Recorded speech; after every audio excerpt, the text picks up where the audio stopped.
This video is kind of near and dear to my heart because it's talking about how to get into UX, which is my current career right now. So to all of you who don't know me yet, I am Anne Reyes. I'm a senior product designer and design consultant, and I'm soon going to make my business official. So I'm gonna start it, and I'll be a founder of my own design thing. I'm still waiting on my business name to get approved, and then obviously I'll need to figure out the other things related to that. So I've been encouraged by my family and a bunch of friends to just try it out. So yeah, very excited for that. As for me, so my journey was I recently transitioned into UX in 2020, but even before 2020, I've been doing many things related to UX design. So this video is for the people who are considering jumping in the bandwagon of UX, especially if you come from a highly relevant field or even from a completely different field and you're just thinking of moving into something new. I will talk about a few things. So what is UX and product design in a nutshell? I'll also talk about myself and what are the steps that I took in order to get this title and career change. I'll talk about the training and when does it make sense to get a degree versus getting a certification or getting something for free. I'll talk about the transferable skills of people in different industries and work that you might find useful in this kind of job.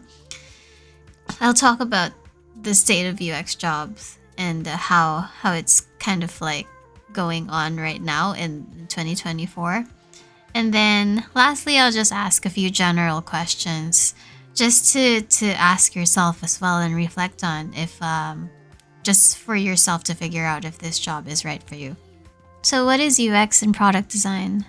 So when I think about the two of them, a lot of people think that they're very different, but to me they're very similar. So they're both problem-solving disciplines, and I think it's very important because you think of a lot of ways to solve a business need. So in UX and product design, you often encounter problems or you try to identify what is the problem and how can you solve it, and can it be done with your team's current capacity? Do you have enough budget to actually pursue a solution you have in mind? And does it also help the business? So does it help the business's bottom line? Does it improve the revenue, or does it help reduce churn, or does it does it have a new return on investment and other things efficiency or loyalty for your customers, or internally does it help improve something in your processes? And does it help save time and effort in terms of trying to fine-tune how much time it gets your team to build, or how much time you save your team in building the right thing from the start. So I asked an AI tool, Copilot, to just come up with definitions for UX and product design, and really they just look very similar.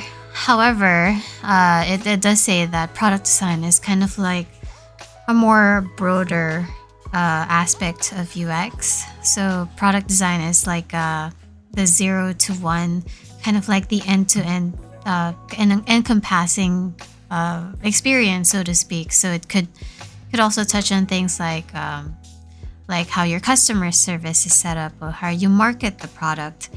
How do you manage a product from conception all the way to when it reaches production, and how do you track your metrics from there? So it's about solving real problems, whereas UX is more the branding, design, usability, and functions, more how it works in the app. But I find that these are very interchangeable, although I do know that product designers get paid a little higher compared to UX designers. I won't get into the history of who coined UX, but I will say that this field has been here for a little bit. A lot of people say that it's been here since the 1970s or 1980s. So it's a pretty new field. It's not well established, which is why things keep changing. But it's also not that new in a sense, because like it's been around for quite some time. So let's talk about history. I've been working as a graphic and web designer for a while, and a lot of the things that I learned in web design and graphic design are highly transferable into this field of UX. So I have been working as a graphic and web designer 4 years prior to this. So my change into UX has been pretty recent. It was only in 2020 when I got the certification and started applying it in my day-to-day job. I feel like the sad thing about a lot of the applications that we do today is that they track your title and see how much experience you have based on the title that you have. But you could actually be doing a lot of UX related stuff in your job, and you might not just know it. So when I was when I was younger, when I was 22, I was actually a founder of my own business, and I was a resource speaker at that time, helping clients try to improve their website or like their web strategy, and like how do you attract more clients and how do you make it a little bit more presentable and easier to understand, like how do you improve navigation. So these things are things that you also deal with in UX, but obviously that's not everything. And I quickly learned that as I took on like a more official role in product design. In the Philippines, I never thought of UX as a field that I wanted to get into. It was just that I knew I was good at design, so it was what I pursued. But while working for different companies as a graphic designer, I felt like some of the skills that I had were not being fully utilized. Like I had skills in managing events. I had skills in leading people and making sure that the people around me are growing. And I felt like as a graphic designer in particular, I was just being told what to do, and I really couldn't just I could propose many different things and many different styles and advocate for what the style I wanted. But, in terms of like who gets the final say, it's usually my client. So the client may want some garish pink and a pop color of blue and yellow, and they all kind of clash together, but that's what they want. And so, because that's what they want, then that's what I need to give them. And I think that's also an important concept to understand in UX. It's like you may think you know what's best, but obviously there's best practices for every single thing. But you also have to think about who is your ideal person that you're serving. When I was in a Martech company in the SaaS space, there was a UX designer that was also working with me, and she was telling me that the stuff that she's doing right now isn't really UX. So that was like one of the first times when I heard of UX as a field. I think I lived under a rock back then because like I was just happy doing the stuff that I was doing. I didn't really know that there was like the better fields in design. And so I got curious about it, especially when this person left and then told everyone that, ooh, she's finally doing the UX stuff that she wanted to do. And I was curious about like how she was doing. And so the last time I reached out to this person, she said that she was enjoying her job, being actually able to do the stuff that she wanted to do in the beginning. And so she said that it's a set of like repeatable processes. So it's like a set of steps that is easy to follow and comes out with like results that she needed. So I was curious about it, but I wasn't really sure if it was worth getting into because like, I was very happy with become being a graphic and web designer, and it paid enough, but it obviously didn't pay as well as I wished it did. So I started researching on like how much can UX designers make, and I was surprised that it made a lot more than graphic designers did, and that it was also in pretty high demand. So my a friend of mine who was currently hating her career in health as well was looking into UX and said that she wanted to get into it. So the two of us went into this talk that was hosted by General Assembly, I believe, at that time. And they were using this tool called Envision. And that was the first time I saw a prototyping tool. And so we attended this and realized that it's not that hard actually to get into UX. It doesn't feel like, you're making something clickable. That was the gist of it, like you're creating a prototype, so to speak. And so it made it feel like it was easy enough to do, but obviously there was more to it than that. So after I got laid off from a company due to a restructuring, so I decided to be more intentional about the jobs that I was looking for. I also moved from one part of the country to another, so I was from Toronto to Vancouver. I was recovering from burnout. And so I wanted to be in a company that would take the chance with me, that would also help open me up for anything related to UX, and that was like in the tech space and something that would align with my own values. So I was happy enough to be found by IO Airflow, and they had like a $4,000 budget to help me study and upskill myself. So when I realized that what they were building was very difficult, so they were trying to use like sensors. They would use a sensor and they would plug it in the building, leave it there, and then eventually you will get results from those sensors that measured things like humidity, essentially air quality, sound, noise, and stuff like that. And using these data, you'll be able to predict a lot of things if like your building is healthy or not. So I'm just talking about the high level things, is something that you could search up on your own if you're curious about it. But I I led a lot of the efforts in making sure that this product was fully functional. So I led the design. I also did a lot of usability testing. I did research. I did like affinity mapping, a lot of workshop exercises.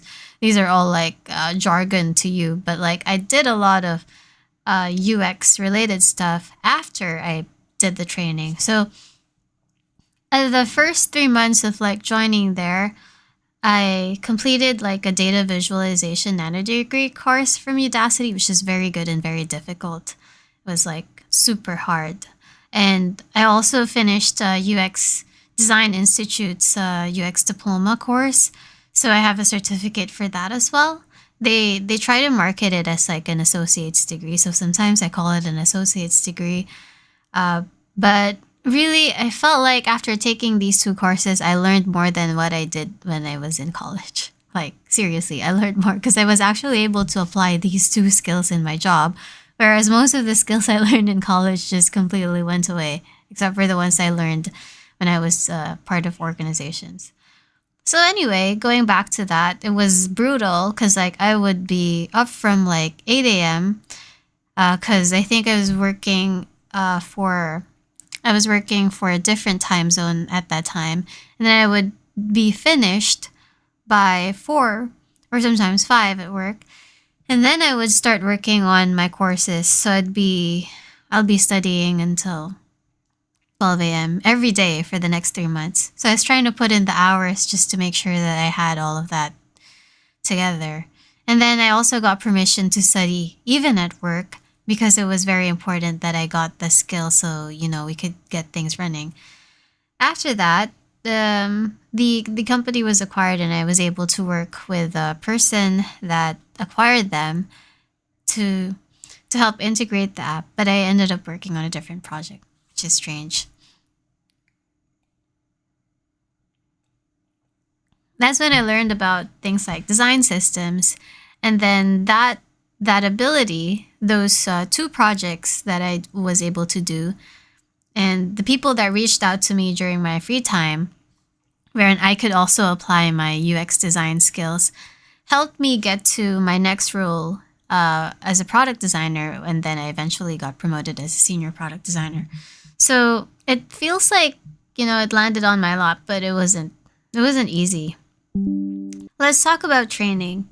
When I was looking for my last job, I was thinking of going for a master's degree, so I was thinking of applying to SFU at that time and actually applied, but then I was too lazy because like the instructions were quite weird. They said that it was it optional to look for an advisor, but anyway, I didn't get in, which I'm thankful for because like I would have spent a lot of time in the academia when I already had the experience and someone hired me for it. So I was lucky enough to meet a mentor in that next job of mine, like my previous job, and she mentioned that you know you don't really need to go and get a master's degree. I would tell her that sometimes there are jobs out there that were asking for this degree, and I'm like, uh, what do I do? Do I pursue it anyway, or does it make sense to just keep gaining experience on the job? And she said that it's actually better to have experience on the job because like well things are all in good, you're learning a lot of things from uh, being in school, and they teach you like the fundamentals and you're really like you know all the basics and stuff. It's a lot different that when you're in the academia and you're kind of well protected and things are always ideal compared to if you are already working. So there's pros and cons to both, but obviously she just suggested that I don't need it. So since I have it already, just keep getting experience.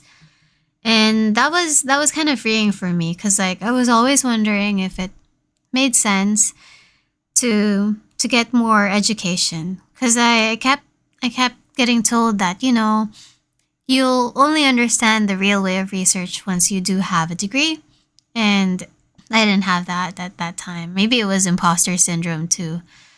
And I would sometimes see like the bigger job postings always asking for a master's or a PhD in human computer interaction. I don't know.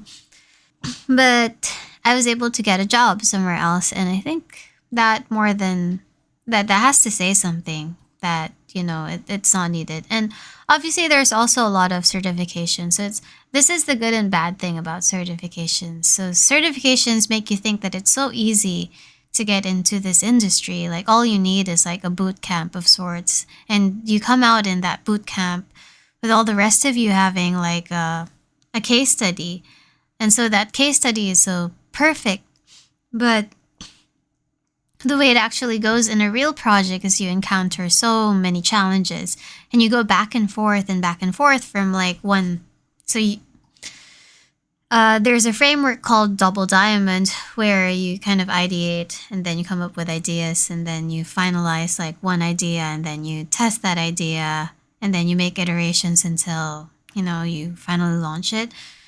And there's also the research phase before that. It's not that easy, and like when I started working there were always hiccups along the way. Like for example, you need to understand what are your team's capabilities. Sometimes the priorities would change. Sometimes different stakeholders have different opinions, so how do you manage that?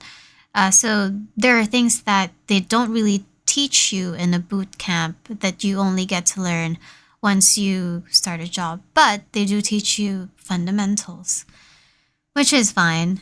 And it's an evolving field, so there's always like new technology that that will keep appearing here and there.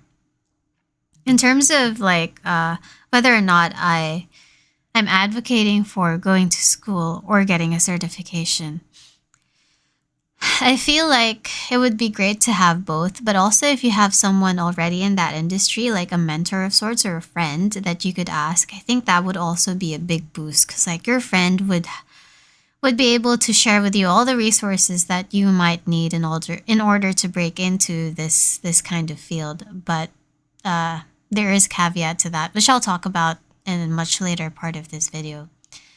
So now let's talk about transferable skills. So the field of UX is like there's so many people in here that have had jobs from like a different field. So you could be an engineer, you could be in finance, you could be in biotechnology, you could be a doctor, I don't know. You could be anything. and then you decide to go into UX, and that's fine. I think that's kind of mostly fine for most jobs, except for the ones that do require you to pass certain tests. Those are a little bit harder. UX does not have a certifying body that grants you the title that you're a certified UX, acceptable over all over the world. I don't think we have something like that, but they do have like certifications that attest that you have the basic training and skills for a specific knowledge, a specific area of skill. So, one of the transferable things that you need as a UX designer would be like you need to be comfortable about educating people. You need to be great at communication. And I'm saying this because a lot of the times, even though you get hired as a UX designer, sometimes you don't get to do UX related stuff. So part of like the idea is a chicken and the egg. So how do you get buy-in if you haven't done the UX related stuff? So some of the people that I know from the industry, sometimes they just do things without permission. I won't always suggest this, but sometimes you get more done that way, that you do something, you don't ask for permission, then you show results.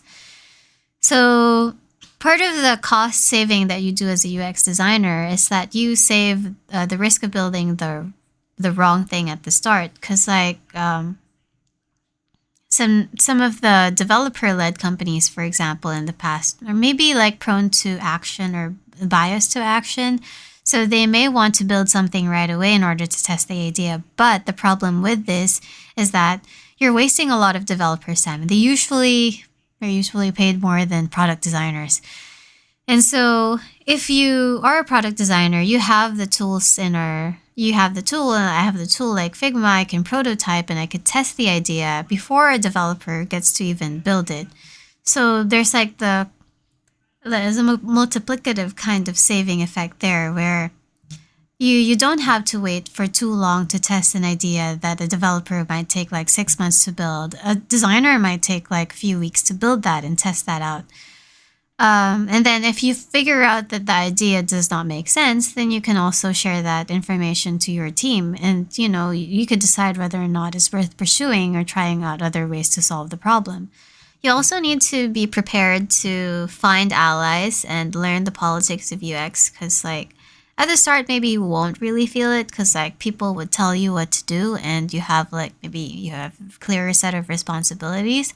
But you do need a leader, or like someone that you can share your ideas with. It's always easier when the leader, your CEO or whatever, the people at the top are supporting your activities and roles. But it's kind of harder to do this when you're more of like starting out, because you don't have the experience, and like how do you educate people? So there's that education part again, where you have to keep telling them what is UX and like what's the best ways of doing. Why do you need to prioritize usability? You have to showcase your work. You have to present them to people so that other people will, buy into the idea that this is a good thing.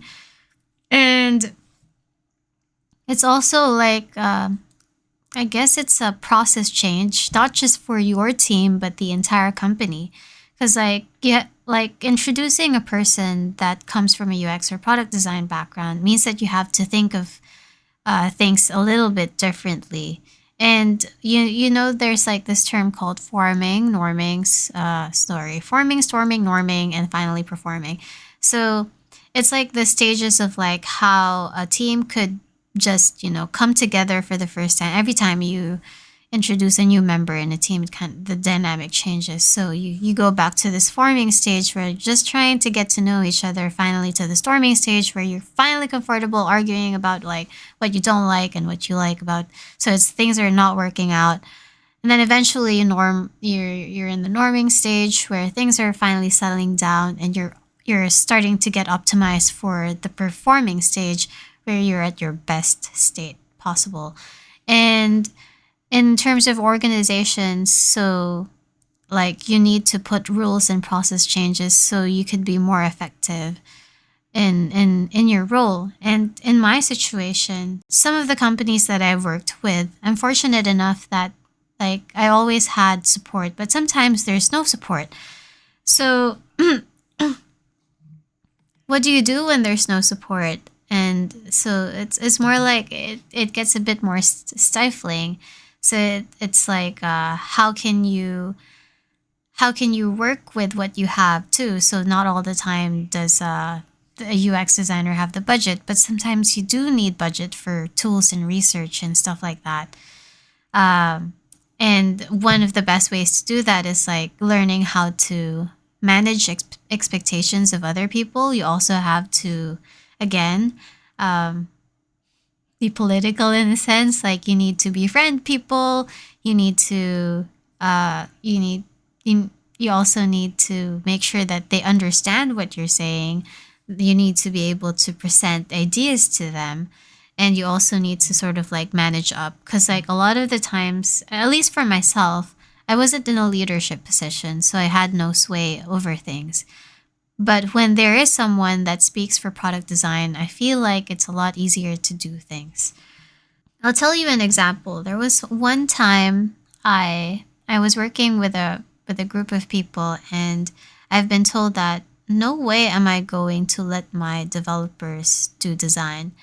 And so obviously I get where this person is coming from. I too have a background in IT, and I tried developing and coding, and I know that the best use of a developer's time is when they're coding. But when you're working in a team, usually it's like a trio. You have your product manager and you have your designer and developer. So the three of you are working together and like the rest of the team in order to build this really good solution to a problem.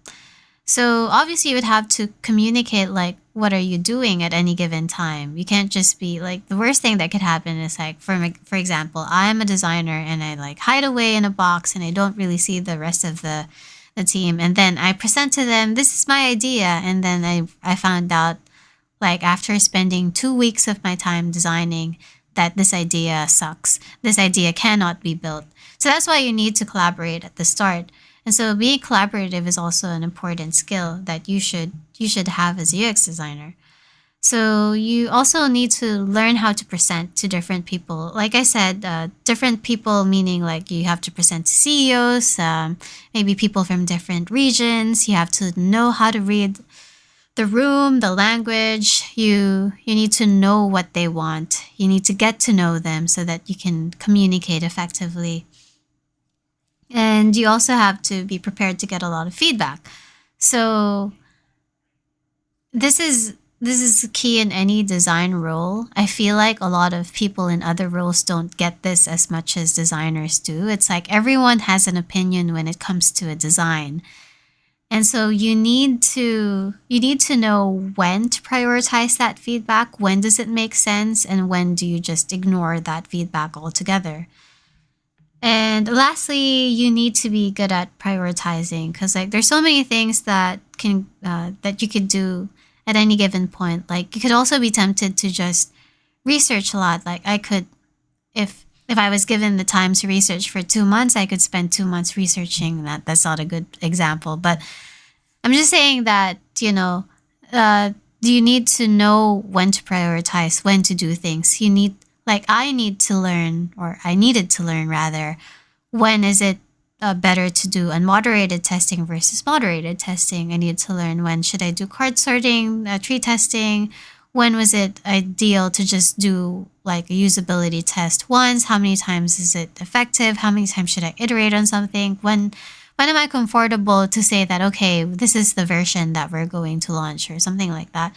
So and there's also like other things that you need to keep doing, like you need to keep learning too. So how do you break your time?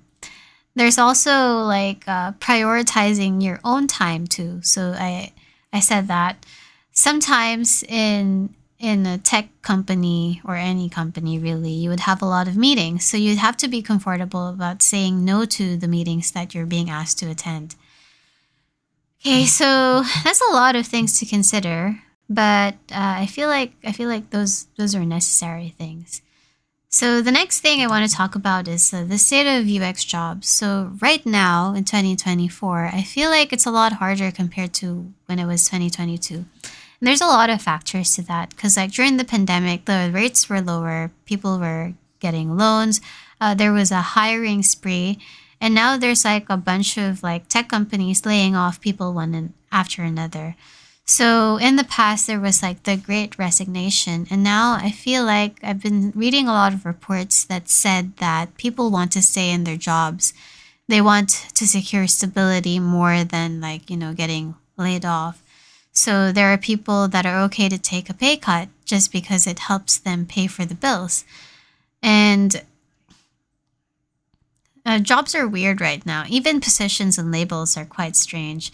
So I've been researching this because, like, sometimes you get labels like, okay, I'm a senior product designer, but maybe for a different company, a senior product designer with like 4 or 12 years of experience is equivalent to the just a product designer with like 15 years of experience. I don't know, give or take, because like titles are just things that people tend to give away. So let's say, have you ever wondered why when you went to a company there's so many people with like VP of whatever or director of whatever, but then underneath them there's only like 2 or 3 people, and so it's like this inflation of titles that you see from different, like, especially in tech, and because like sometimes the titles help you become a bit more of an authority whenever you speak to someone. So you could be granted this title, so you would be, you would be treated more seriously when you're talking to clients and other things like that. So it also helps because, like, if you wanted to retain your own employees and you wanted to make them feel better about their job, then you could bump up their title even if you're not increasing their pay as much, which is not ideal. But like these things happen. So I'm just saying that titles don't actually matter as much. And this was news to me because, like, I was just looking into this like a couple of months ago, wondering, like, uh, should I be too attached with my title as a senior product designer? So I still say it because that was a title that I held before, but I could just be any designer at this point because, I identify as one. And what you want to look for when you're applying to a job is that you should at least meet like 80% of the top requirements, or even maybe even less than that. Because, like, when people post up job postings, these are like wish lists for the company, and they would be lucky if they could find the perfect candidate. And then after that, sometimes they even post like nice to haves, and in those nice to have sections, maybe you only meet like 50 to 60% of the requirements, and it's okay to keep applying. However, because a lot of people are doing the same thing, sometimes I would see any job posting, the moment that they get posted, over 100 people start applying. So it's crazy right now. And sometimes the requirements are ridiculous. So like 10 years of experience, 8 years of experience in product design or whatever. And because there's like tools right now, like even AI and like an ADS machine that may, like, I don't know how these things work, but they may filter your requirements, and it might not even be the hiring manager looking. It could just be an HR person that's just searching through these qualifications, and you might be very qualified, but because there's just too many applicants, they're okay to lose like the ideal applicants because they don't fit the number of years or whatever that they're requiring, which is sad. But it's just like until there's a tool that can effectively sort through all of these applications, this is just going to be how things are.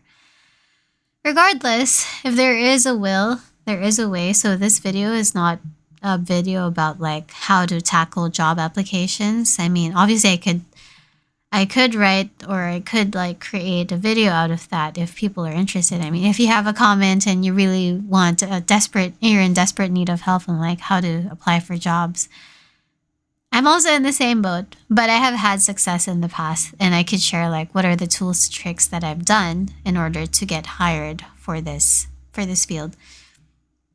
And the current job market, so it's very tough. Again, like I said, tech layoffs are happening everywhere.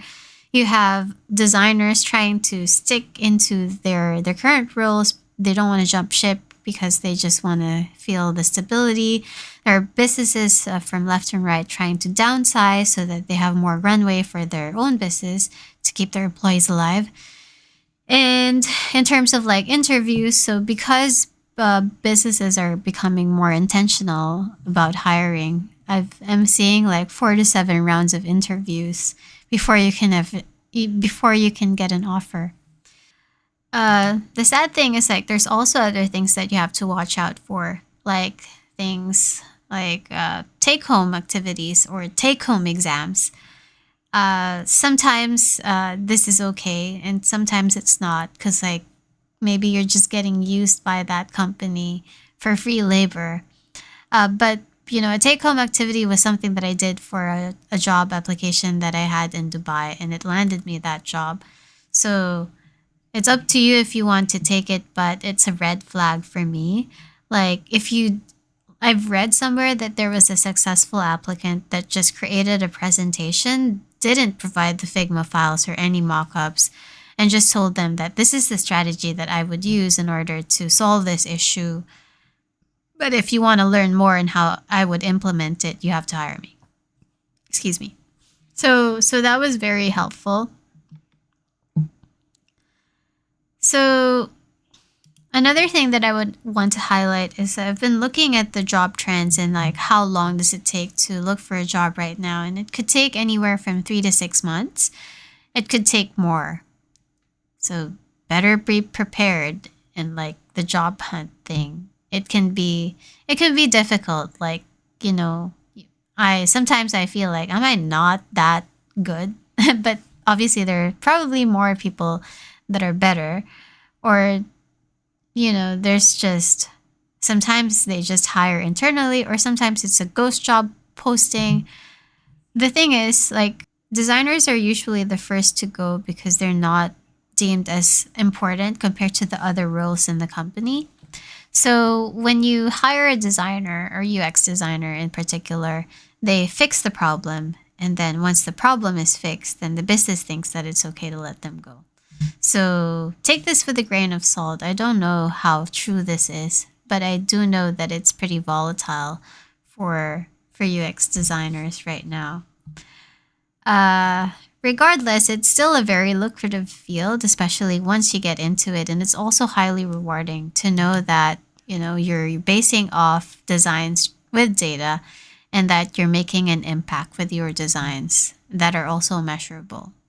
So, some general questions for this field is like, are you prepared for the time and effort to learn UX? So, this is my first question.